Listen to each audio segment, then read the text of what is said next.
You are listening to selfdiscoveryradio.com with an orchard of wisdom just ready for your picking, filled with illuminating, inspiring stories.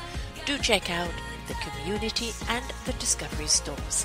We are here for you. Our next show is... Good morning, good afternoon, and good evening, everybody. Welcome back to our show, Channeling Ascension. I am your host, Sarah Troy, along with Christina Hill and our spiritual guest, Othello. And our guest today is Karina Holt. She is the attunement to love guru, poetry artist, a sender of her own. And today we're going to help you understand the ascension to love. Why is that so important? Well, you can't have peace in the world, you can't have tranquility, you can't have equilibrium until you step into love. When you do step into love, you truly understand what it's all about. You really have a look at hate and fear and everything for what it is, a reaction to something unknown, a reaction to fear itself. Love is something that will set you free. I know it's corny. All the songs tell us so. It's about time we started listening, because love really does answer it all. So Christina and Othello, the little snippets of information here today is that as we become more present in our own life, you begin to naturally exude and emanate that which is already yours. It is you, in fact. You can guess what it is. Up is that ineffable, indestructible, all-pervading, cosmic, divine one love. Cosmically, the divinity and connection with love vibration are unwavering, unfailing, and here for us. But how often do we feel these truths at the level of our mind bodies? And Karina, being the poet that she is, her little input here today is on the spiritual journey. We can feel like 3 steps forward and 2 steps back, 3 steps forward, 3 steps back. Mentally, we own the core principles, and yet some days we simply don't feel them when we get hooked by frustration and all things that seem grossly unjust. For such days, I found myself asking, so where's the love now, huh? Well, we know how divinity works, right? Ask a question and you get an answer. Mine comes through verses, of which I have shared the poem here of love. I'm going to just share her poem here. In your quiet moments, return to center. This opens the channel that you remember. There is nowhere love is not, always speaking through every receptor you've got. With nowhere to find love's evidence, turn your eyes in, look within your own residence. This gentle but powerful reminder has helped me remember the power of the Divine One and the inner glance and the deep breath away. As I write this, I hear beautiful bells drawing attention to the key word, remember. And that was by Karina. So this is what you're going to expect to hear today, ladies. Some beautiful, illuminating, and divine inspiration. And gentlemen, of course, I'm not missing anybody out here. But we are on this beautiful ascending journey, and we want to help you step into love, because truly and utterly it is the answer. So welcome to the show, Christina, Othello, and Karina. Thank you, Sarah, and thank you, Corinne, for joining us. Such a blissful, powerful poem. I have to say, it takes you right into love. It's just right there. As you were reading it out, Sarah, I felt myself filled with love. Right. And of course, we know that we as human beings like to complicate things, and we do look for love in all the wrong places. We think we can purchase it, and really it is an inside job, and it's only when you are still, you're all quiet, when you remember the beautiful simplicity and gratitude of life, do we actually understand where that love stems. It is a glow within us, that divine connection, and it's begging to come out. So Christina and I co-host these shows every week, and we really enjoy doing it because we get such wonderful guests like Karine on. And I had Karine on a few weeks ago, and definitely a woman who immerses herself in the process of attuning to love. So Karine, why don't you just tell us a little bit more, for the audience that haven't heard you before, a little bit about yourself. Okay. So, very short synopsis is the first part of my career life was in the arts. and my degree and such as that, and was graphic designer. And then the second chapter, which that was about 18 years, and the second chapter, which was about 12, 13 years, was all about coaching and healing and the art of well-being. And then coming out of that chapter I was really guided to merge those worlds, along with, personal life experiences, and just bring all that together for a new message. And that was really very much focused on remember. That's what the word was really coming to me today to share, is to remember all the parts of ourselves, remember how they have served us, even our pain, and remember that we are not just this beautiful human being having a physical experience, but that we are the infinite intelligence, that we are an aspect and an expression of divinity. And this is a time for us to remember that deep relationship and partnership with our divinity. And so that's why all the art and the poetry, so the guidance was to bring visuals, color, light, movement, sound, music, and the poetry, and to create experience that is a vehicle for people to really connect with their hearts, even when they're distracted and stressed in their daily lives. That when you really immerse yourself in the art for just a few minutes, then it helps you bridge that gap between, stress and where you want to be as more grounded and peaceful. There's something that you hit on here that is very, very relevant, is the chapters of our lives. We all have had many chapters. Christina's had her own journey to her own divine purpose now. I've had mine. And we have to understand that our story is purely a page, a chapter. It's not the whole book of life. And that whatever we're going through at that time, it's all just part of something that's guiding us, that's teaching us. And don't get stuck in the drama of it, but understand what is the lesson of it. Oh. Christine, you want to comment to that?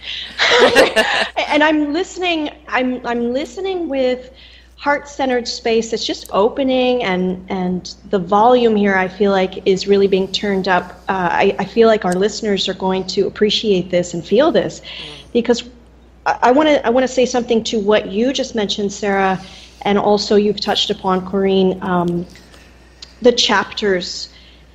Yet they're not jackets that we wear, and that's a really good visual there.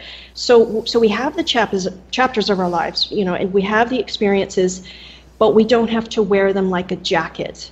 And I have been, briefly, I've gone into my own experiences, my own chapters, quote unquote chapters, and that I'm a real advocate for taking off the jacket of these experiences and just letting yourself then glide. It's really like gliding into another chapter. That doesn't mean that we then erase what has happened. It simply means that we can acknowledge that it's past and that was a chapter again, but that we can take those learnings, we can take that coloring and the wisdom and the impressions that we get in our bodies, even, those imprintings that we have from past, we can take those and we can use those to hoist us up, to actually ascend, but not carrying it around like a jacket of the story, because ego loves this. Ego loves this happened to me, therefore, ... You know? And so I just really encourage people to really, blissfully even, to take off any jacket. You may be wearing one right now, as you're listening to this, and you know what they are. But you can take those off, recognizing that, that you're freeing yourself from all that, the drama, and then move into what new chapters am I going to create now, and dancing with that, as opposed to, because the jackets, they get heavy. We put on so many jackets, and before you know it, Yeah. You're pretty laden with that weight. The wardrobe is just bursting. I've recently got rid of, I think, of 6 huge garbage bags of clothes and shoes and things like that and coats, and 4 of them went to a friend of mine for her and her daughter. And but this is so beautiful. You sure you want to get rid of it? Yes, it's had its story. You go and create a new story with it. And my clothes, it's not me giving her charity. It's now me giving her an opportunity to create a story with that wardrobe herself. And that's the whole point, isn't it? Is that we've had our story with a certain phase or certain thing in our life. It's now time for a new story. And but that doesn't mean you can't pass on, because somebody else can get something out of it. And but just as you said, if you keep putting on those coats, all of a sudden you can't walk anymore because you're so way down. Right, exactly. And letting go of, like, the trash bags that you were filling, it must have felt so good for you, Sarah. I have got rid of so much, and it's feeling really good. Books for people to read that I finished reading, and it is. It's as you feel lighter. It is absolutely true. Yeah. But, hallelujah. Yeah, well, but that's part of it in Corinne, is lightening our lives up.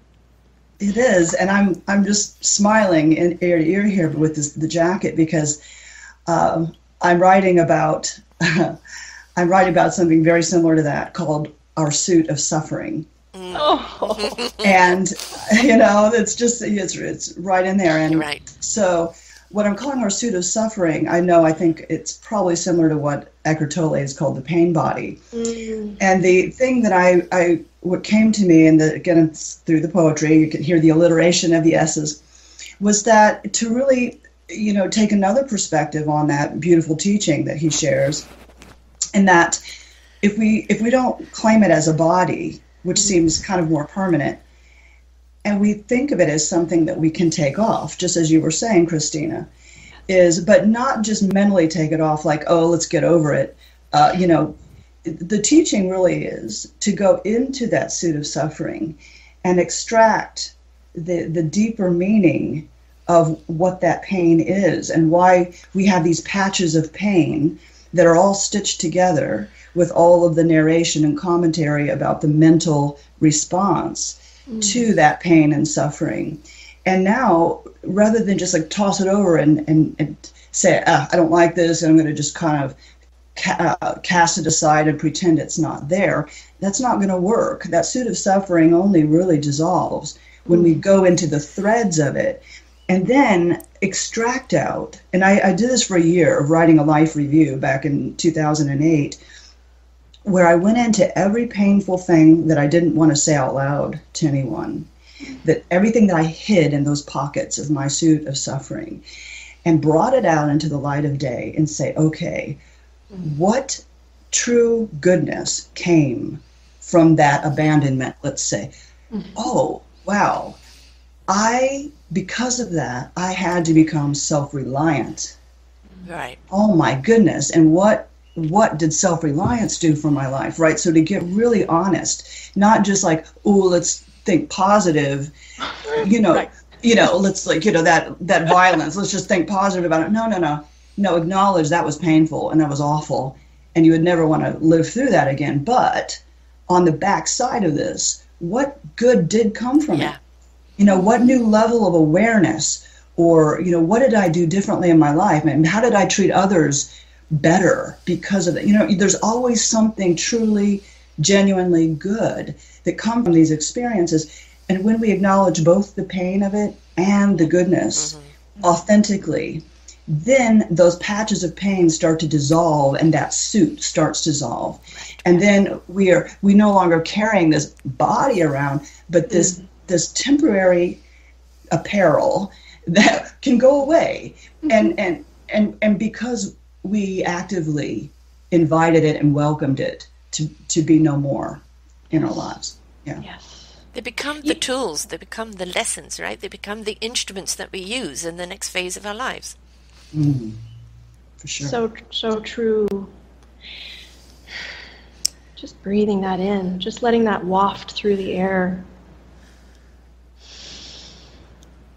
The word ritual comes to mind as well. If someone listening to this is like, yep, yeah, I want to do, as Corinne has suggested, and really write that life review, invite these experiences, these pain-laden experiences that are really getting trapped in the body, holding you stagnant, holding you hostage, however you want to see it, that you can't just push away, that you, on a superficial level even, you could do positive thinking all day long, but that it's still there, reoccurring, or is triggered by some other circumstance or person or event.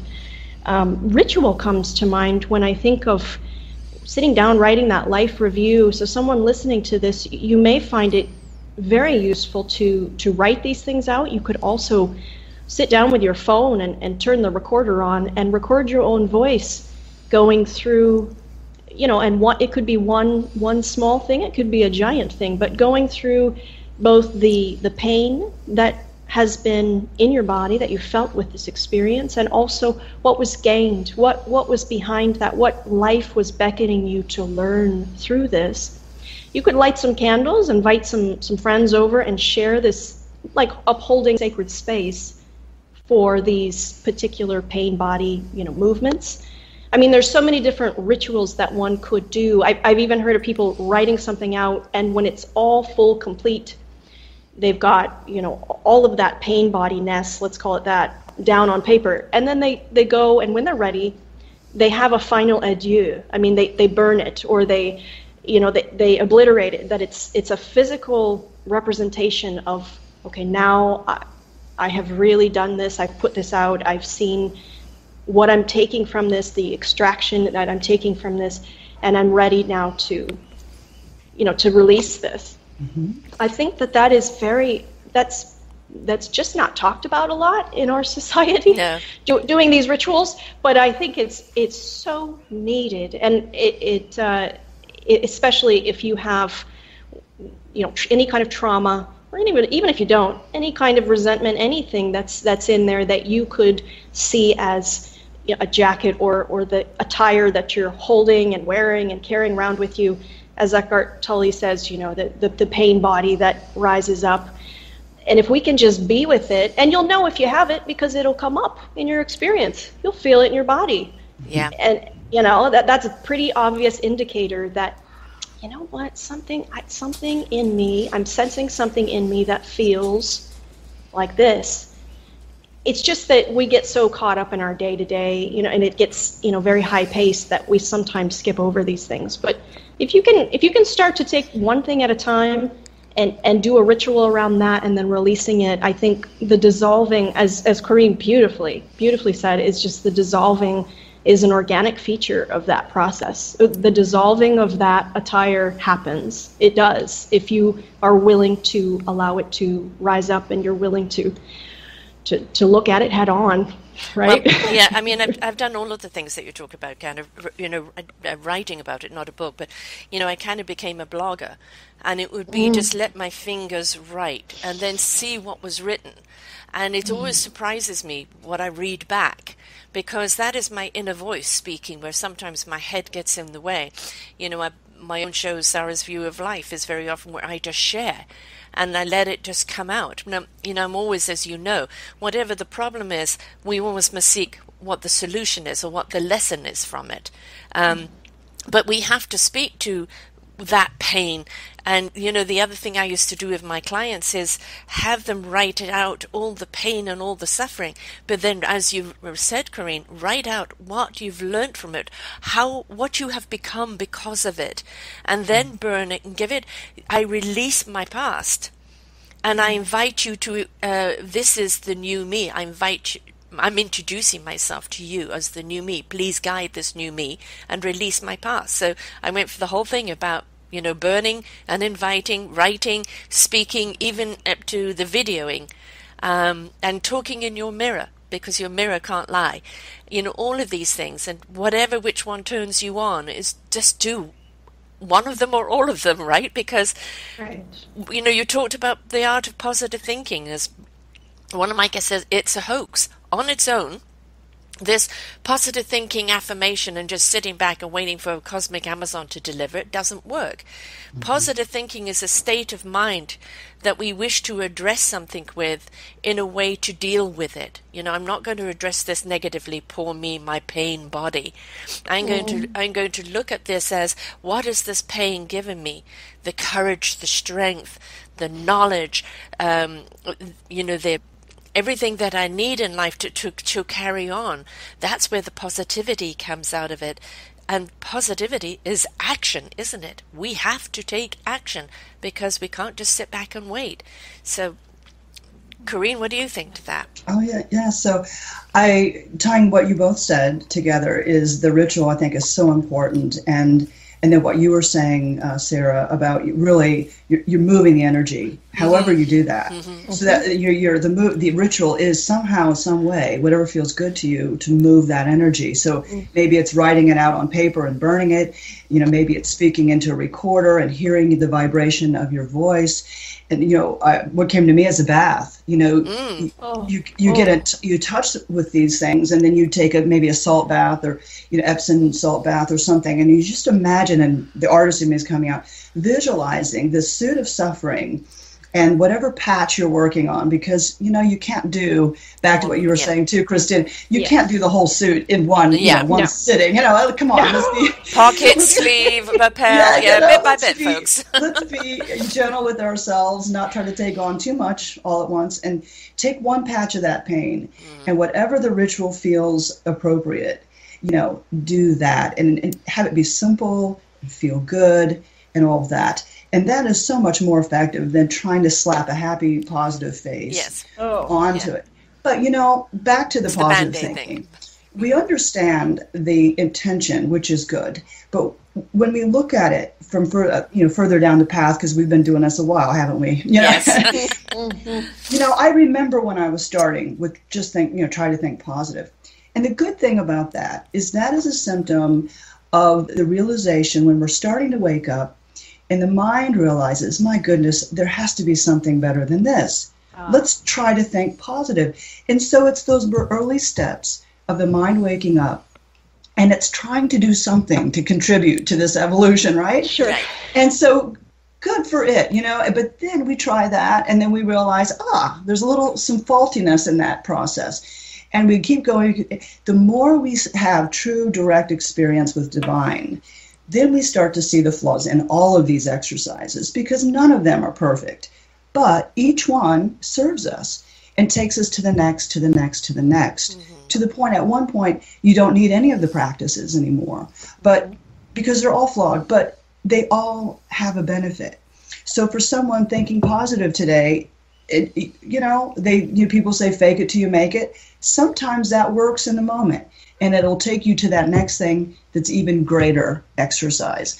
So, while I am very genuine in my expression that thinking positive isn't really going to do it, it may take you to that next thing. And so I do honor it, but I don't practice it anymore, Right.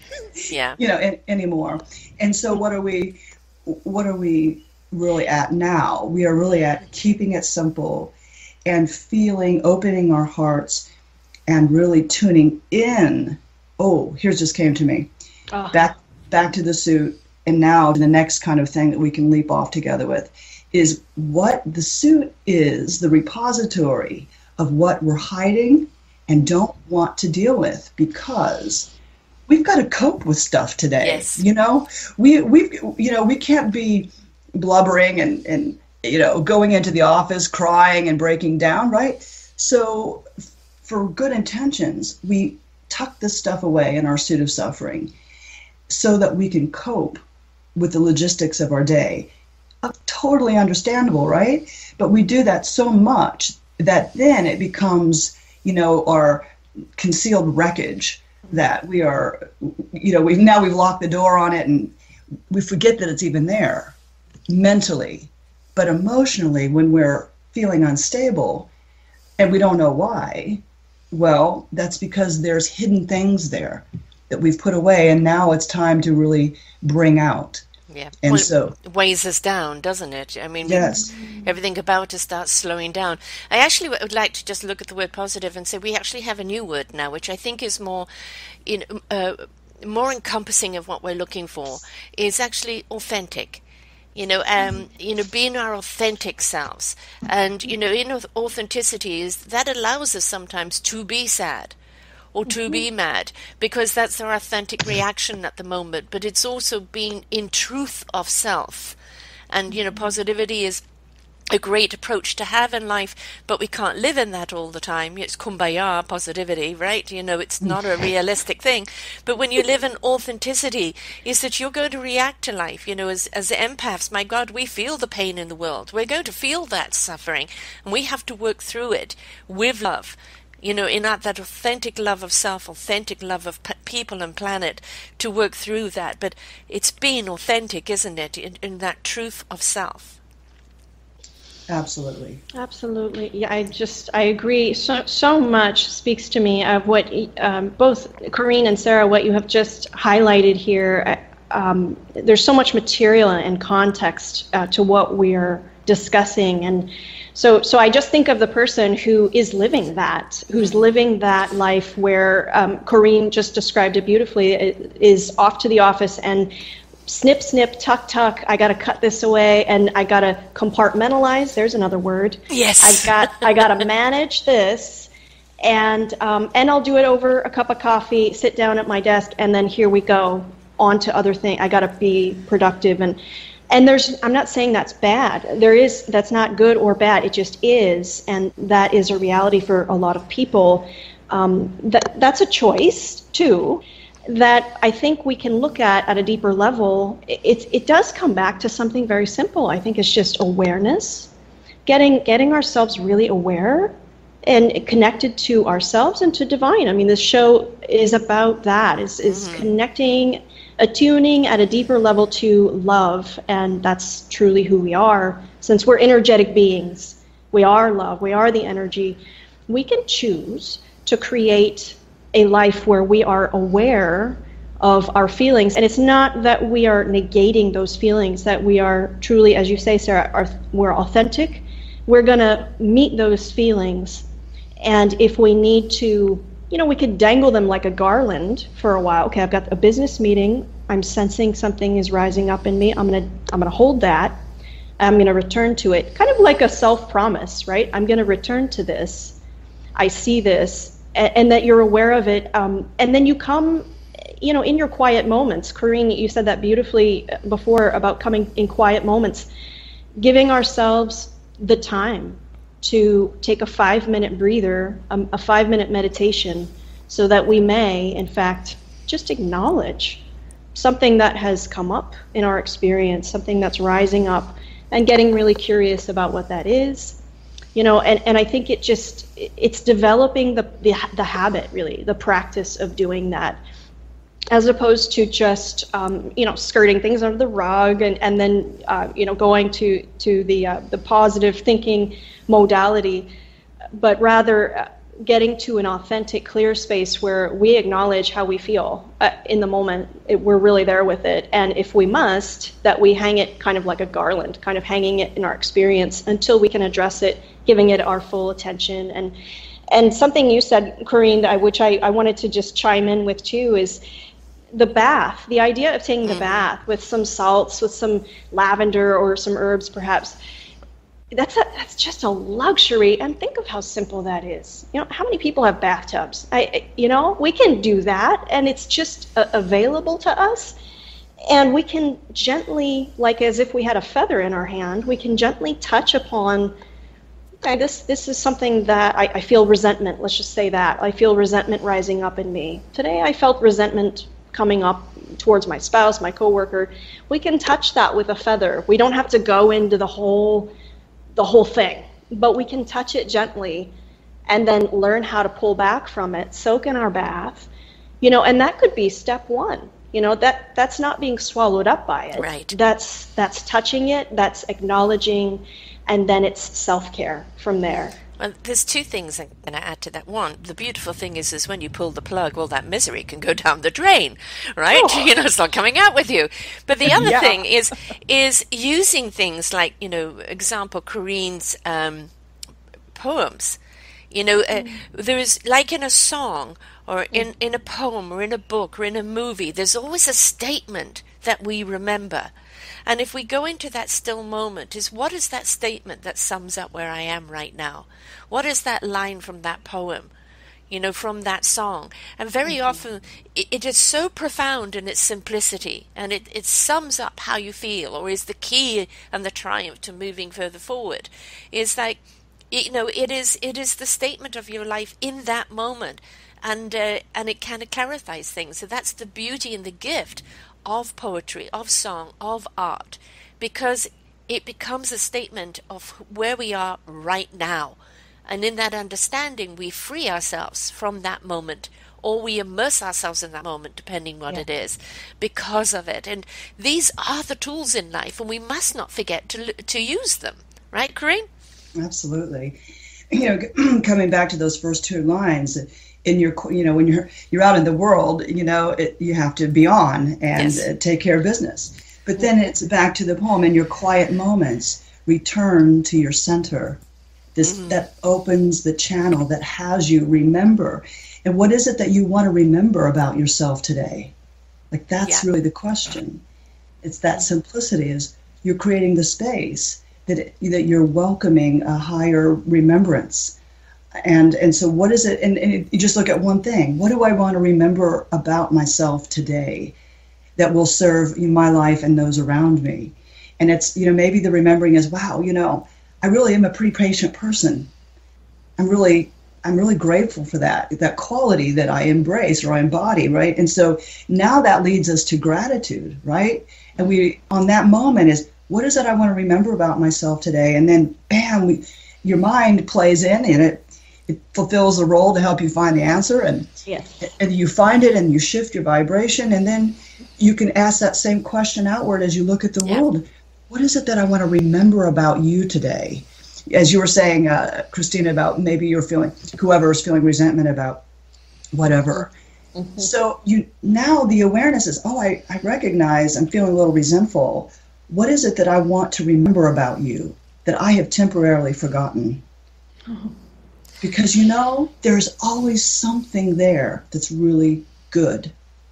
Yeah. And if we can just do that simple thing, right, we can shift the relationship. We can shift our relationship with ourselves and with the other.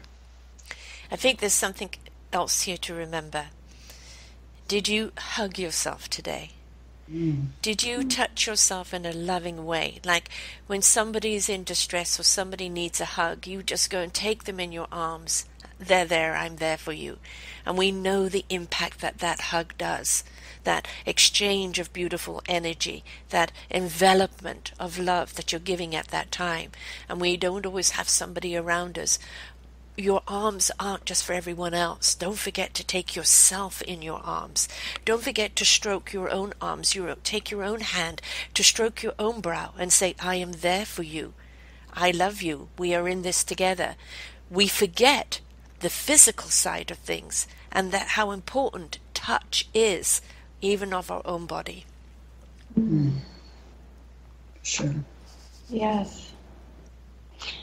And even as you're saying that, Sarah, I'm getting a lot of visions of the inner child, right? And we hear about this, the inner child this, and have you given love to your inner child? And you may call it cheesy or hokey.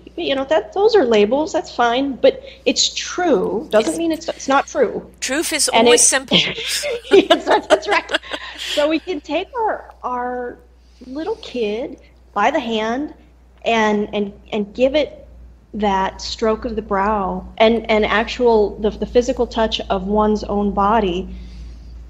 I just think that's just something, it's very simplistic, but it's so often overlooked. Yes. This if you're a mother and if you are in charge of taking care of other people, if you have that role, that identity for yourself of caregiver, caretaker, then what often can occur is you forget yourself, your own inner child, the stroking of the brows. So maybe taking the opportunity, this show is a great springboard to take the opportunity, think of some ideas, some ways that your own touching of your own body in a loving, gentle way, what that looks like for you. When was the last time you did that? And what would feel appropriate and right for you? Because I just love that idea too. Yeah, and my experience with what you're both saying is energetically, when I look at someone, and I also have experienced this myself, when you touch yourself gently, for instance, if the inside of the inside of our arms, right, where the skin is really, really tender and sensitive, if you take your right hand and just gently stroke the inside of your arm, okay, the forearm, what it does is it takes you into your right brain. And so this is not airy-fairy stuff. This is, biochemical things, right? When you take your right hand and stroke your left arm, it takes you into your right hemisphere.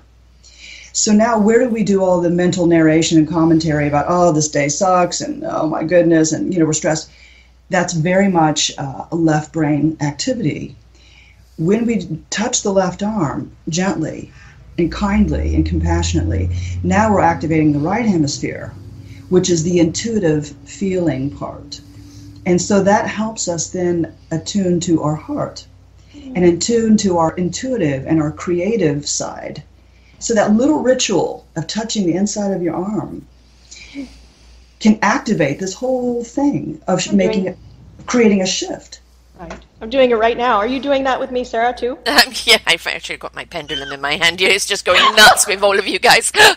Yes. Yeah. We're all about the simple little things. Yeah, but people stand like that, right? I very often stand with like the thumbs underneath my forearms with my fingers over the top and giving myself a hug. So I'm kind of touching both sides of there. And we don't realize that our body already does these things and it knows what it needs. And we've got to pay attention to that. Absolutely.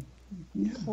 Athela says, she says this to people both in her live events and private sessions, in our retreats. It's a big one. It just keeps repeating itself too, that we're in this body for a time. We have this vehicle, and this is the shell. Mm-hmm. And so while you're here doing the dance and life is moving through you, this body, it stays with you until you eject from the body.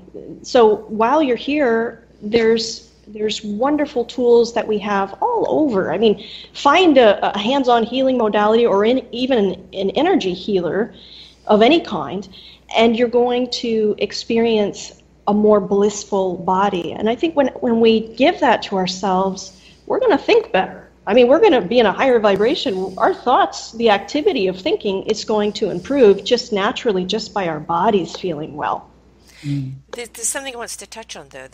Again, through the what I've learned through the years is that a lot of people are afraid of the touch because it rouses up in them a sense of sensuality, and they think, oh God, I must be a pervert, I'm being turned on by this massage, and no, that is a natural response, because our body is a sensual being. It's tapped in, you're tuning into your senses, and when you touch and massage or energetic, you're releasing those senses, and it's quite natural for them to feel a sensuality or turn you on sexually. That doesn't mean anything. It's just your body being tuned in and responding, right? You're not going to jump anyone's bones, and it's just like allow the feeling and enjoy it, because it's quite natural.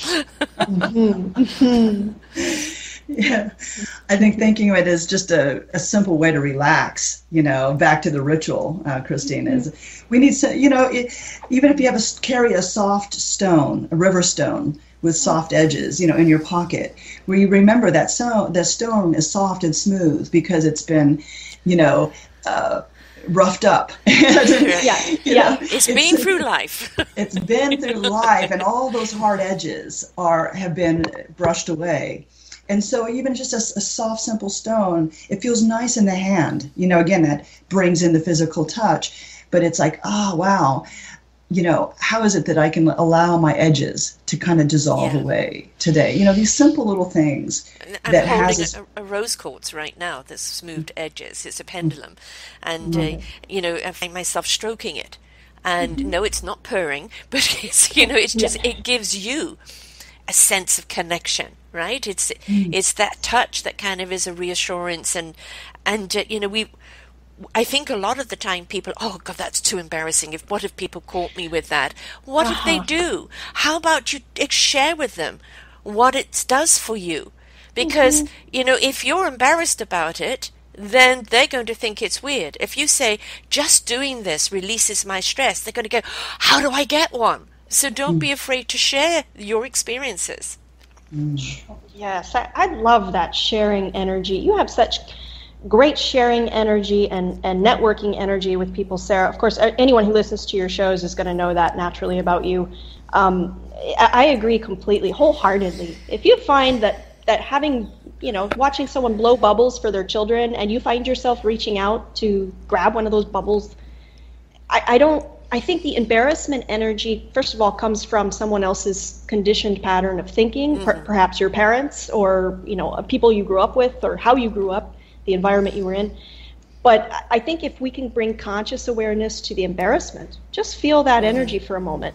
Just catch yourself in the embarrassment energy for a moment and be like,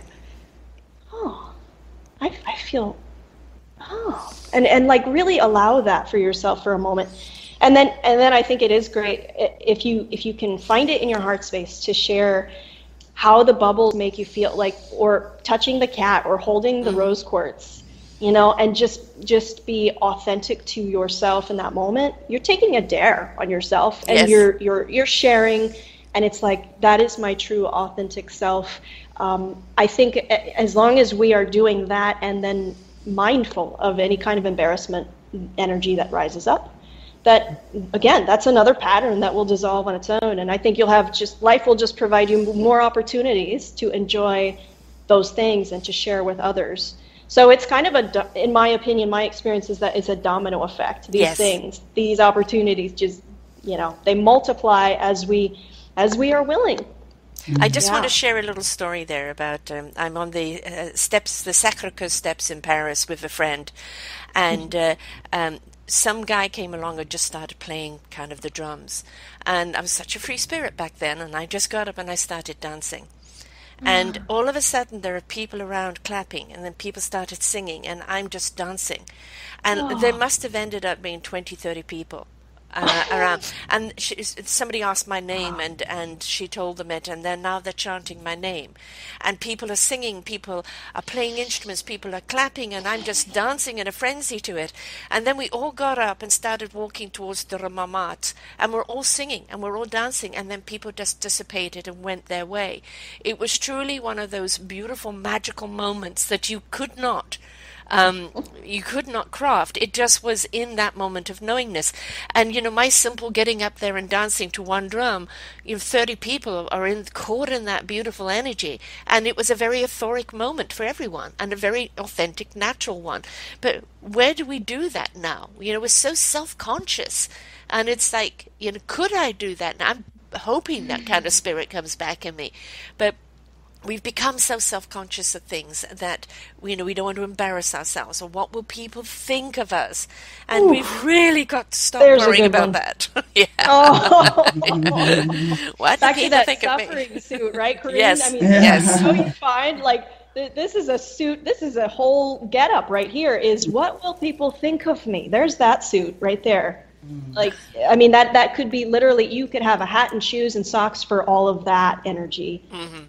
And stay in that for, years and decades. And Sarah, I applaud you for sharing that. I literally, as you were painting that for us, I was there. I could feel it, and the singing and the freedom and the joy and the smiles, and that's just piercing through any kind of energy that might be holding or blocking anyone. That just pierces through all that, and it's so done in the moment. Again, back to Eckhart Tolle, it's in the moment, and there's so much joy there.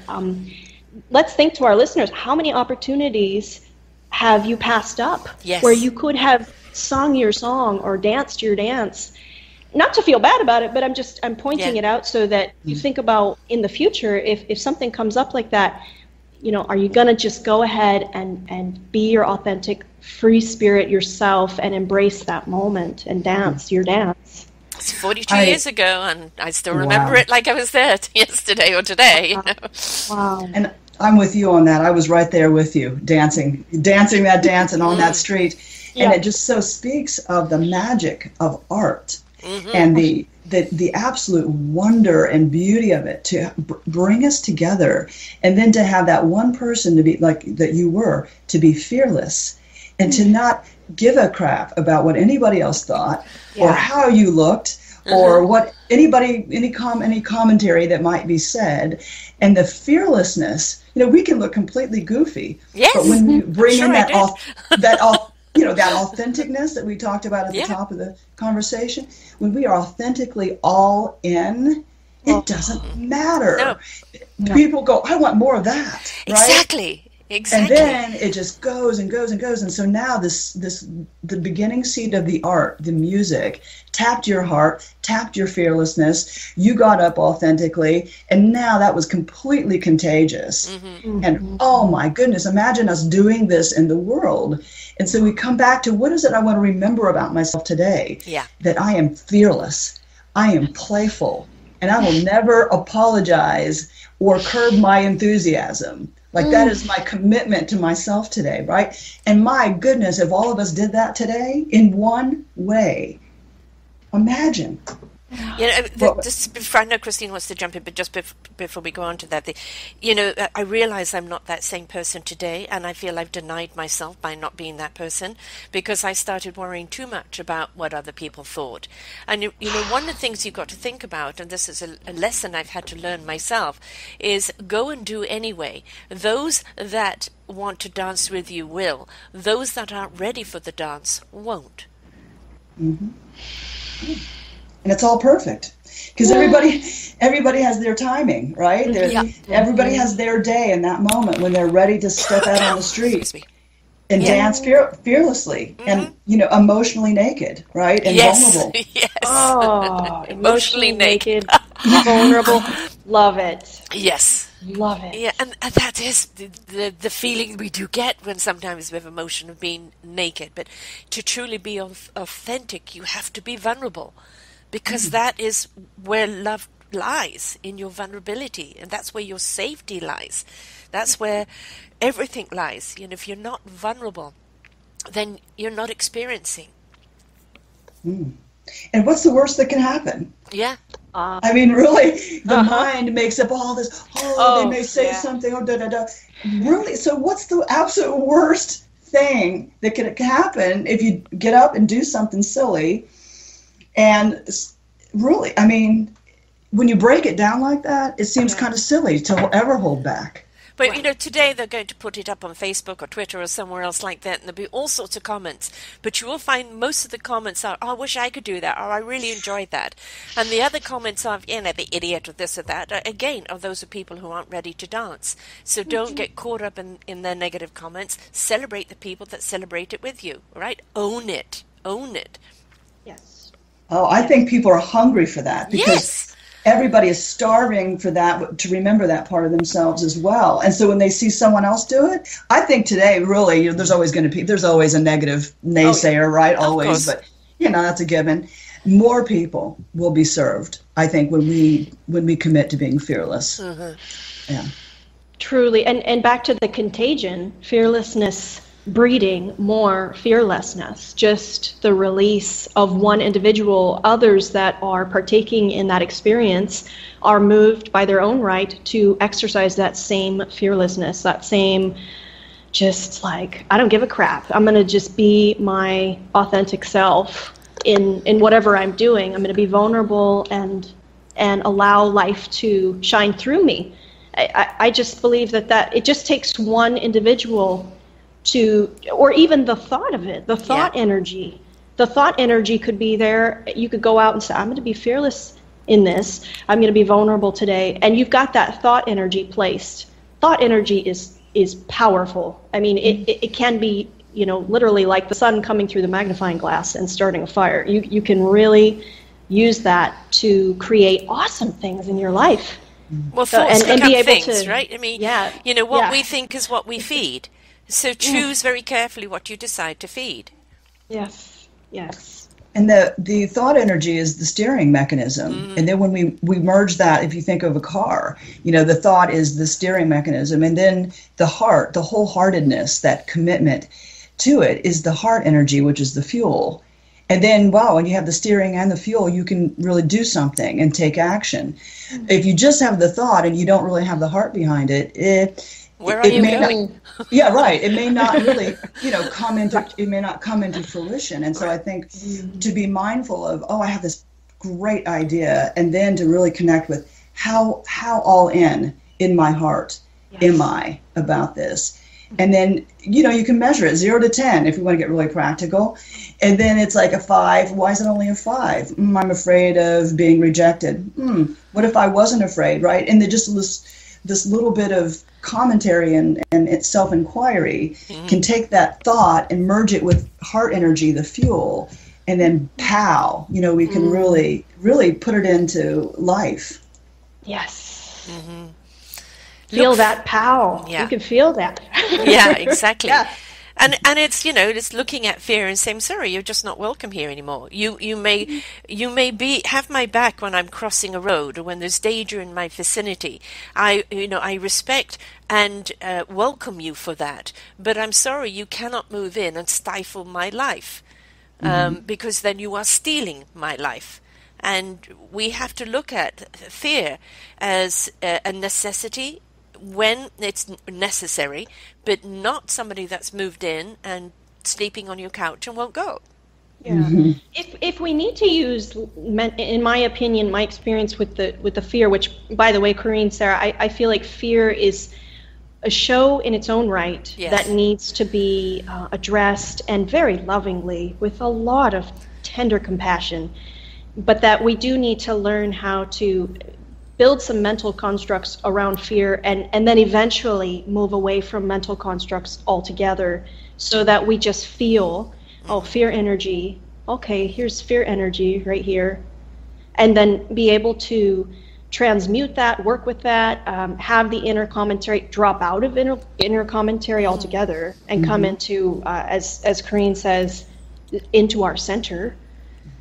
Because it really is stuff in the head. It's head stuff. And the fear is, how many times can we, fear has gotten in the way of doing this or that, or living our life the way that we want it, or, everyone. We want to be assured. That's everybody's looking for an assurance, and there is no assurance in life. The only assurance, if you step into love, you will be guided.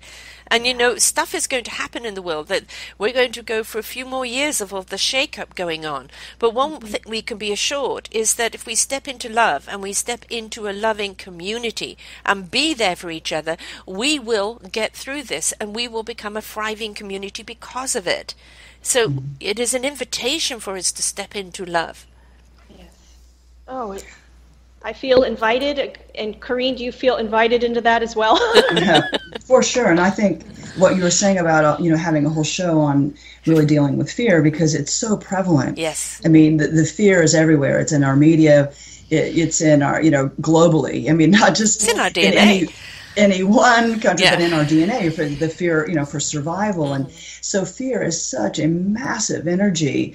And we're so beat up already. What you were saying about being gentle with it is so key, because if you're wounded, the last thing you need is necessarily tough love when you're already feeling beat down. Yeah.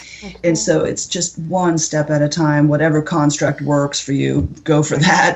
Right. If it's a 5-minute walk out in nature, something just to soften the fear and help it relax. Really, that's what it's. Our nervous system is just so bound up, it's so wound tight, that we have to find these little things to help it just, like the warm bath. The warm bath. The warm water is so soothing and so calming, and we also know it's a conduit.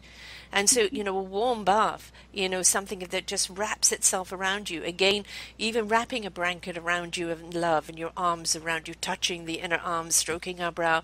We've got to remember all of these little things are all tools to kind of release that fear.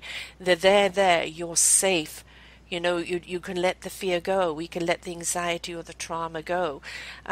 It doesn't mean you're going to forget. It just means you're not going to have that immediate, that pain of that memory all the time. You're going to be able to see it without having to feel it all the time. That, I think, is one of the common denominators of fear, isn't it? Is the feeling of the fear rather than the fear, what it really represents. And it's that recognition that if you can be aware of that fear, where you say, oh, I'm fearing rejection, let's say. Then noticing, well, who's asking that question? Right. Yes. If you're seeing it, you're not it, right? Yeah. You can look at your hand, you're not your hand. That's part of that. And so then it really does help us we go into our center, and then we can really connect with the observer of our fears. And then when the observer is present, then it can start to dissolve, because the highest version of ourselves says to the mind, dear one, what do you need right now? Yeah. What do you need, sweetheart? I'm here for you. And then it's, one simple thing, and to feel the relaxation and the softening of the whole being when we really welcome that highest part of ourselves to come in and just attend to the fear with love and compassion and presence. Taking that breath, taking that moment. Christina, you do it naturally. You take a lot of deep breaths, and it reminds us to pause. To pause, take it in, allow it, to penetrate within, and to see it for what it is. And we're so busy being busy that we don't take those pauses, we don't go back to center, we don't take that breath and just absorb what is going on right now. Address it in its moment, because if you don't, you're going to be carrying that backpack along with you, and it's going to get heavier and heavier. So take that breath.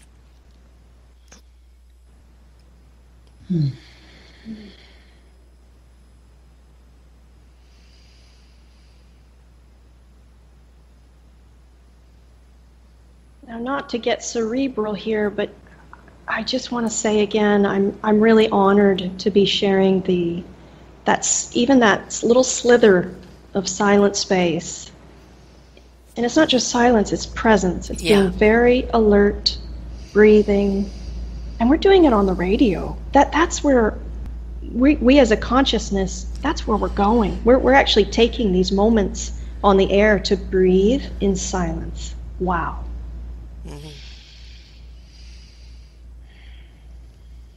I just know in my own practice, I've worked with Athela now going on, we've been doing this since 2015. Even before that, I was coaching and in my hypnosis practice.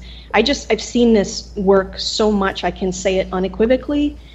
Give it 3 conscious breaths. Yeah. Whatever it is. And I've seen a lot in my young life. So I can say, if we give it, and I don't mean breathing and then your thoughts jet off, because that happens. I mean really getting focused and just coming center, as Corinne says, center. I love that word, center. As it happens, sometimes the power of love and the power of energy can interrupt the internet, and we just had a drop, and we lost Christina for a moment, but we have her back, and we're back in the presence of love and energy, and in breath. So, Christina, if you'd like to continue. Yes. And in that moment, in that break, I noticed a shift in my own energy, kind of looking at computer, kind of scrambling, like, what happened here?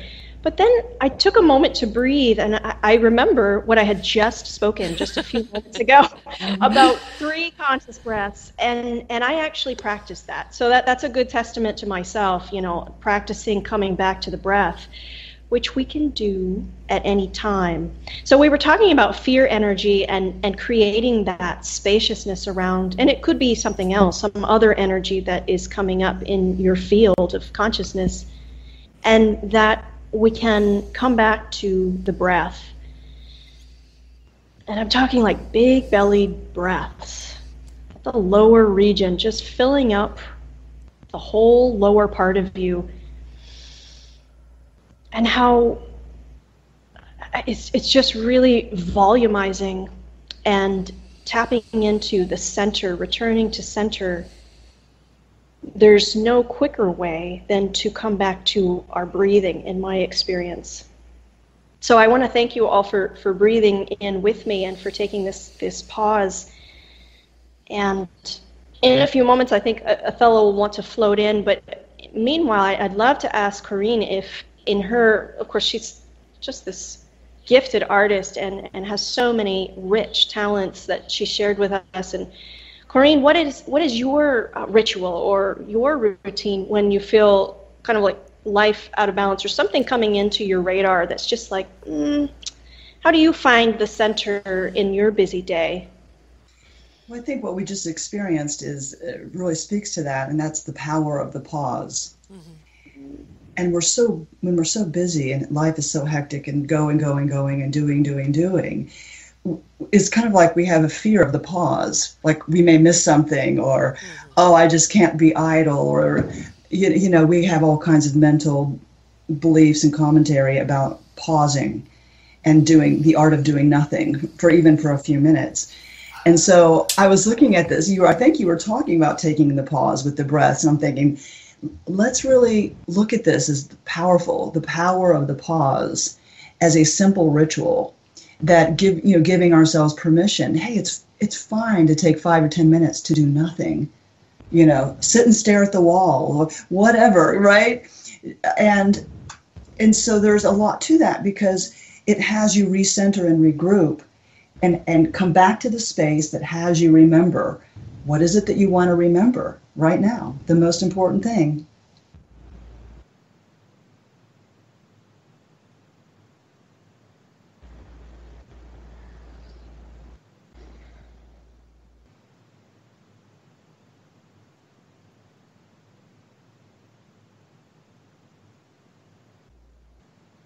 Genuine and pure connectedness feels like water,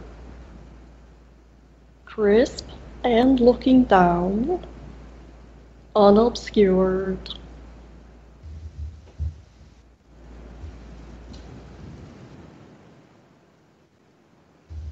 If it is useful, you can see yourself standing under waterfall. Close the eyes. Let the cascade of water bead on the skin and drip.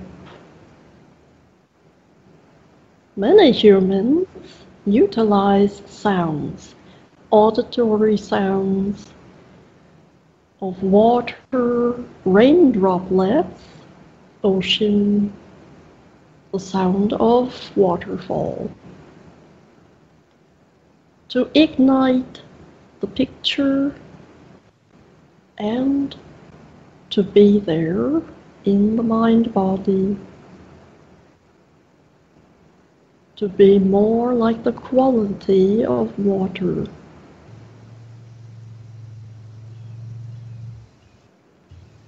Human bodies, human spirit is water, in fact. Do not overthink this, just be like water.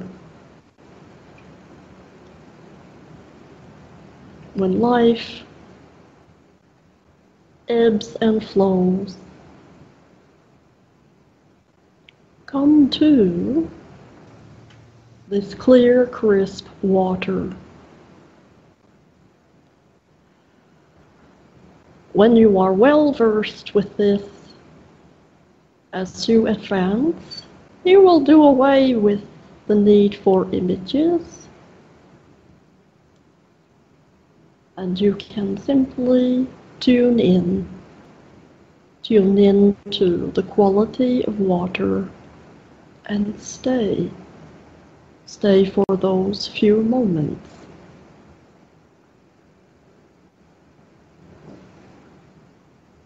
Give yourself the gift of being like water.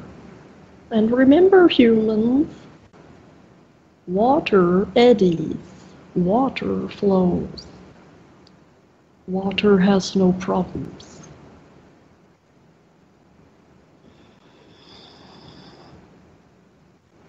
Love you, great women.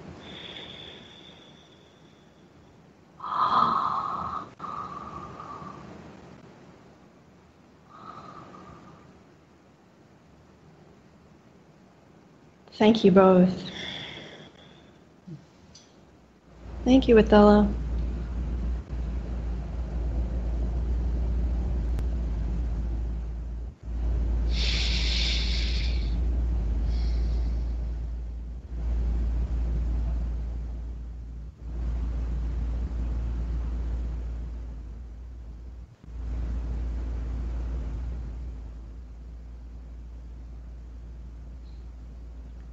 I'm so appreciative of this time that we've shared together. Thank you both. Oh, thank you very much. And, talking about the flow of life, it's our very bodies, as Athena says, we're made of water. The air has to flow. Everything about us has to flow. We can't be center until we flow back to the center, until we're in our presence, until we're in our breath. And the fluidity of life must not have these restraints, must not have these blockages, because that's when we run into trouble. And the more that we have those blockages, the more that they become, part of the disease of life. So the flow of life is extremely important. And we find that in breath, we find that in water, and we find that in everything else we do in life. Mm-hmm. And remember Dr. Moto in his experiments with water, and how what a incredibly influential medium it is. Mm-hmm. And when we were talking about fear and our thoughts, and what are we putting into our water of our being with our inner commentary, and she was speaking of purifying the water. And so that's a great place for us to look in the space, is how can I purify the water of my being? And very, very simply,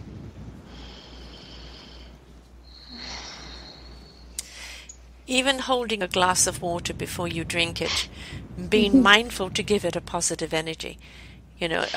Gratitude for this water. This water is love. It is substance that keeps me going. Another show, of course, is all about gratitude, because when we step into gratitude, we actually then actually understand where fear's place is, and it doesn't belong with gratitude, it doesn't belong with love. So there are so many things that are our daily solutions, that are our momentary solutions. And one of, I think, the key things we've learned here today in Ascension to Love is to be present, to take a pause, to take a breath, to find a way to nurture ourselves, to take that jacket of life off, even if it's one sleeve at a time, one pocket at a time as you dismantle it. Stop being in such a hurry. Go through the process and be conscious of process, because the tools and the knowledge you will learn through that is what you will take forward with you in every aspect of your life. So really important to do so. So ladies, I'm going to have a little closing from both of you. So Corinne, would you like to send us off with some of your wonderful pearly wisdom?